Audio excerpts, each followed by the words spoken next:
yaa Sihii Kaleessaa yaa Oromoo yoo achi silaalan argaan fuula keetii misa kaleen himu rakkoo guyyaa har'aati akka keessaa miti akka argaa ijaa raafuunis yoo laalan sifni isaa bujaa akka har'aa miti akka kalee dubbanna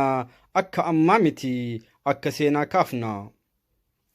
Uumatis uume gaanfa Afrikaatti bal'isee nama kee dachii Oromiyaatti bal'inaaf gabbina qananiin si guutee qananiitu dachii kee bal'isee si kutee akka hormaatarra hormaatatti darbu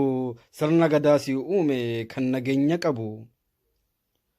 Ati yoom rakkatte akka seenaa kalee quufa kee dubbata kara deemaanillee jiraataati turte quuftee ximbirrooytee rakkataa si dhufee qalqalloo isaa guuttee dhaltii ooftee mana walii fidda ilmaan walii kennitee callee walii hiita nama keetii miti sareen kan keetiyyuu qa'ee eegaaf maletti Oromoo beelahee hin iyyu. Kaabarraallee dhufu yoo dhufes kibbarra loohee karaan darbu karratan teggora yaa yoo afaan wallaales keessatti argita daalachaahee dhufus misa keen quyyifta nama keetii miti nyaamni kan keetiyyuu dhukkubsatee dhufu mana keetti kan fayyu. Gabbinaaf bal'ina qananiif arjooma har'allee kitaabni seenaa kan kee hima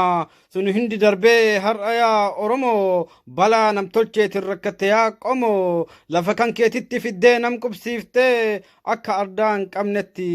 har'aa ari'amte. Rakkattus beeloytus